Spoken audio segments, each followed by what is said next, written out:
ഭരണഘടനയുടെ ആർട്ടിക്കിൾ 368 പ്രകാരം പാർലമെന്റിന് ഭരണഘടന അമെൻഡ് ചെയ്യാം അഥവാ ഭേദഗതി വരുത്താം.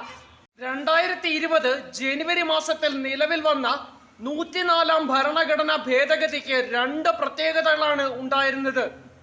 ലോക്സഭയിലും സംസ്ഥാന നിയമസഭകളിലുമുള്ള SC/ST സംവരണം 2030 ജനുവരി 25 വരെ നീട്ടാൻ തീരുമാനിച്ചു എന്നതായിരുന്നു ഒന്നാമത്തെ പ്രത്യേകത. ഭരണഘടനയുടെ ആർട്ടിക്കിൾ 331 പ്രകാരം ലോക്സഭയിലും ആർട്ടിക്കിൾ 333 പ്രകാരം സംസ്ഥാന നിയമനിർമ്മാണ സഭകളിലേക്കുമുള്ള ആംഗ്ലോ ഇന്ത്യൻ നോമിനേഷൻ എടുത്തു കളഞ്ഞതായിരുന്നു രണ്ടാമത്തെ പ്രത്യേകത. എന്തുകൊണ്ടാണ് ആംഗ്ലോ ഇന്ത്യൻ നോമിനേഷൻ ഗവൺമെന്റ് എടുത്തു കളയുവാൻ തീരുമാനിച്ചത്? 2011 ജനസംഖ്യാ കണക്കെടുപ്പ് പ്രകാരം ആംഗ്ലോ ഇന്ത്യൻ ജനസംഖ്യ വളരെയധികം കുറഞ്ഞു. 296 പേർ മാത്രമാണ് ആംഗ്ലോ ഇന്ത്യൻ വിഭാഗത്തിൽ ഇന്ത്യയിൽ അവശേഷിക്കുന്നത്.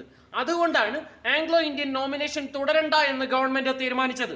റിച്ചാർഡ് ഹേ, ജോർജ് ബേക്കർ എന്നീ 2 പേരുകൾ ഓർമ്മിച്ചു വയ്ക്കണം. കാരണം പാർലമെന്റിൽ ആംഗ്ലോ ഇന്ത്യൻ സംവരണത്തിലൂടെ അവസാനമെത്തിയ MP-മാർ ഇവർ 2 പേരുമാണ്.